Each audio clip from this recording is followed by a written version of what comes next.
Murder Drones is a show that I've been watching for a while now, and it's a great one. I've watched through it numerous times, and have found many things to talk about. Although at the time of writing this, the last episode hasn't come out yet, I still want to see what I can point out, and make my numerous times of watching the show not useless.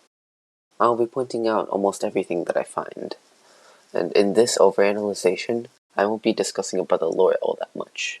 I will mostly be talking about some cool stuff that sticks out, maybe some character analysis and whatnot, but usually just random stuff. This isn't meant to be anything serious, it's just going to be me talking about a YouTube series that I like. With that out of the way, on with the video.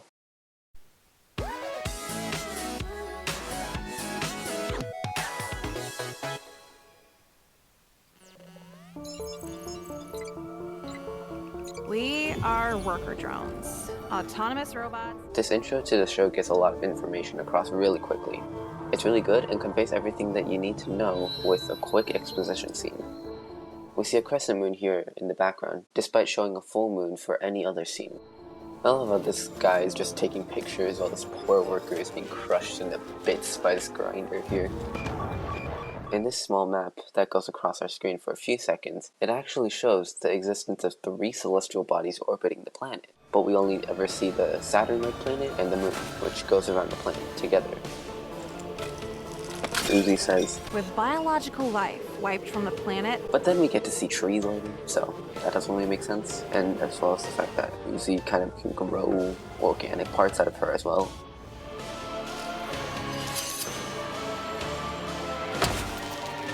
It's interesting that Jay isn't positioned in the middle of their formation here, despite being the leader of the squad. The workers here display on their screens that they are calculating which deity to pray to. But based off of my research about Christianity, which is this show's main religion, there's only one deity, which mainly is just God or Jesus. Plus, I don't think the robots are even going to be able to go to heaven or hell. They aren't exactly alive. I wonder what this symbol is, maybe foreshadowing or something, I wonder.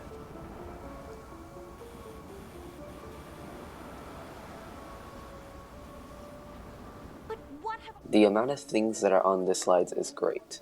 There's so many things to point out, tiny details such as this photo credited to some dead dude, lol, and for example Uzi writing a quote here that says, "Dying is stupid," and also dumb. On top of these blueprints here, it also says, "Stolen blueprints from my dad." Apparently, they're still using Google Slides. The year 3071 is kind of weird because it says click to add title and click to add subtitle, despite the fact that when you're presenting, it should not show that. The "how do we fix this" is replaced by "how do we fix this in an overcomplicated sci-fi way."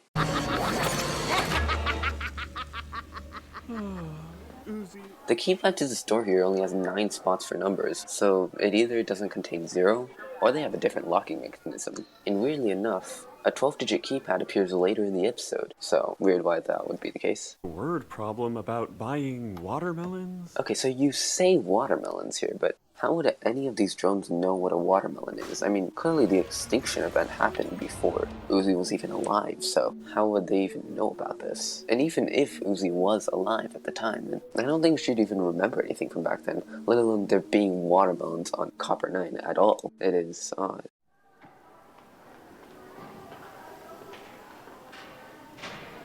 This nurse's office wall is also covered with multiple funny jokes, such as, "Don't wash your hands, you're a robot."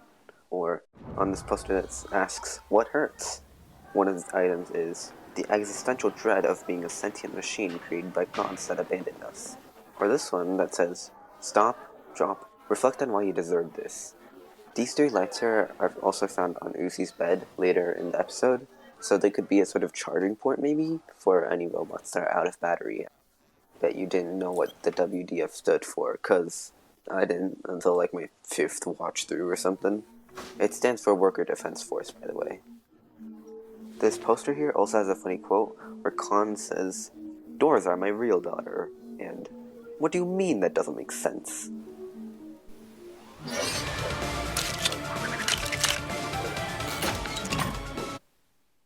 This degree here on the wall has stumped me for a while. I know that it says the 7th day of December, but I could never figure out which year it was. or who gave the certificate. And also, how come it says this certificate was given out to him in Outpost 9 when they live in Outpost 3? Did he previously live in a different outpost or something that we don't know about?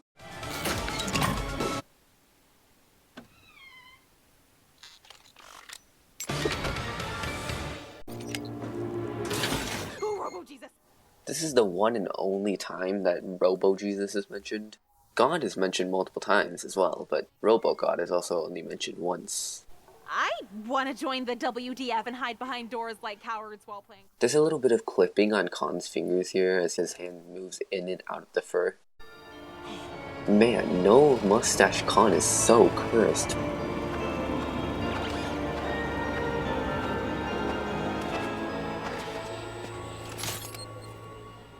How long do you think they flashed the message fatal error for? I mean, this drone was definitely dead for a long time. Yet it still says the words fatal error on it, so shouldn't all of these, or at least most of the drones on top of here, be flashing the message? Bloody convenient that you find this here, right? The exact part for your machine.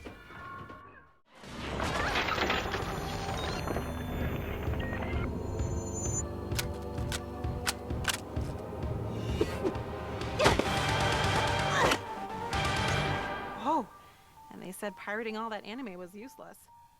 So you're telling me our main protagonist also breaks laws? Checks out.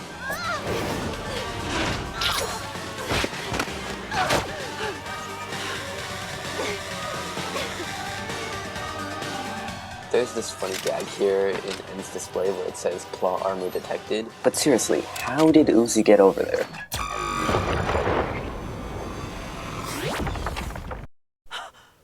Holy hell! Suck on that, Dad! It's interesting how N grows his hair and hat back right here, which doesn't exactly make sense, because the hat and hair don't come with him. Of course, that also begs the question of, why do the worker drones have hair? Did you just slap me with that arm? N's question here is actually genuine, as he couldn't see when Uzi was slapping him. First, there's V. No, please stop feeding my own eggshells in front of my family! From the looks of things, Greg's family's already dead, but then you hear a child screaming for their dad, so maybe not. And yet, I still feel nothing. I heard this planet-wide toxic death storm is supposed to be especially inhospitable tonight. Oh, God! Do you think N's telling the truth here, or does he just want to talk with me? Then there's Jay, our leader! It's interesting that Jay can choke N here, despite the fact that they most likely don't need any air. Then again, we also see somebody smoking a while ago, so I don't know. Hey, let me give you the tour. Outside of the corpse wall thingies.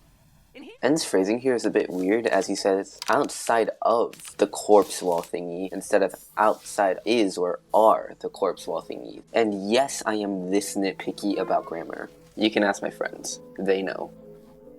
Other than ingesting their warm, sweet oil to avoid overheating and dying? Interesting that he says the oil is warm, but then immediately follows it up by saying that it helps him cool down. Synergistic liability here must have tripped and knocked himself offline. Moron bot. Aww. N's character trait is lovable idiot.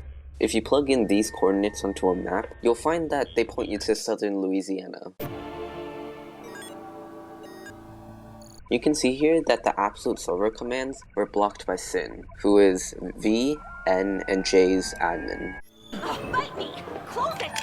It's interesting how the keycard reader is sentient here, so imagine if it just didn't want to close the door if Uzi was mean to it.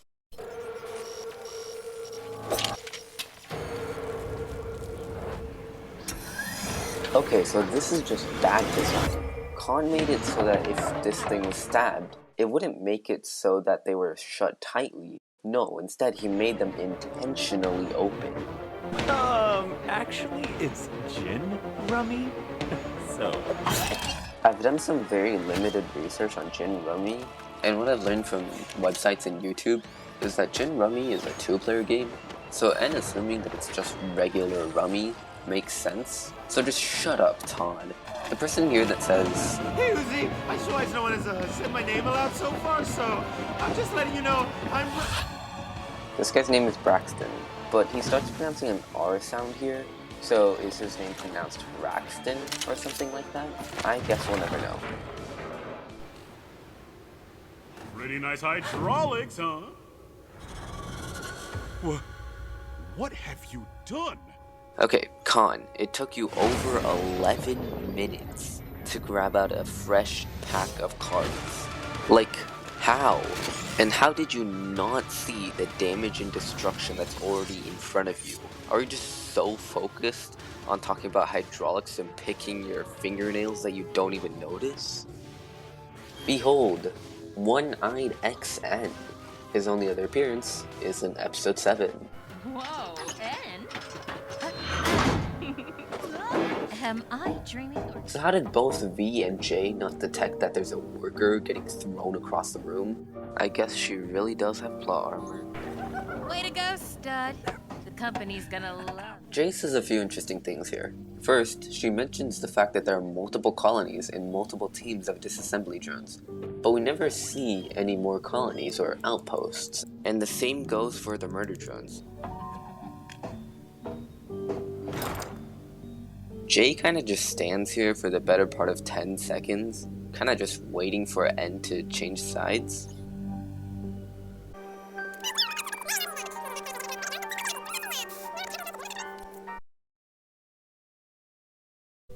Ugh.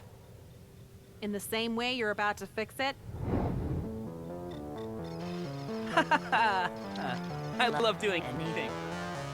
Okay, so how exactly did Uzi get this out? From my experience of removing literally anything that is completely surrounded on all sides is really hard. And how exactly did N get rid of all the viruses that were already in him? Put that conventionally attractive male down. It's kind of odd that Doll doesn't use her abilities here quite yet. Maybe she just wanted to save some juice, or maybe she wanted to reveal this later at a very plot cool time. But like, V's just standing right there for the killing. I mean, you could have easily just gotten her right now. Ah! My mind's in a weird place! Don't read into this!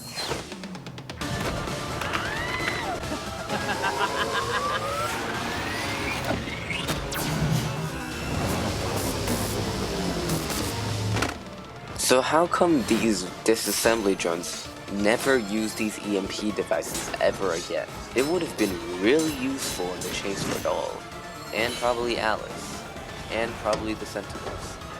I've had prey fight back before, but your edgy spirit is just so... painful. Yeah, fourth quarter. So Jay is just as non-observant as Con is. She didn't even notice that her own body parts were being moved by her prey. What the heck? I've thought you've been doing this for years. No, N. I'm an angsty, rebellious disassembly drone now. Con, word of advice. If you're not gonna say anything, don't draw attention to yourself. If you do, you're embarrassing yourself. Leave me for dead instead of just frickin' believing in me! And that's not even an edgy teen hyperbole like when I said it last week! Wait a second. You're telling me we missed out on an entire adventure last week? What the heck, show? Okay, so even the show recognizes the fact that the roofs are built terribly, yet none of the disassembly drones use them as a means of getting in, even though we literally see in the next episode them bringing it up and saying it's a security issue. As most of you know, Uzi's eye shows that the absolute silver string turns from false to true. Because we're coming for them.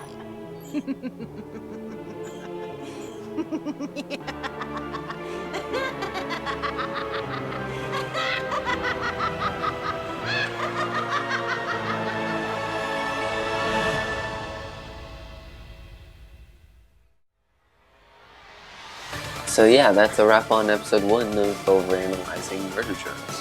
I hope I can drop the Overanalyzing the second episode soon. And I hope that none of it gets copyright struck, cause that would be bad. Anyways, see you all next video, next week. Peace.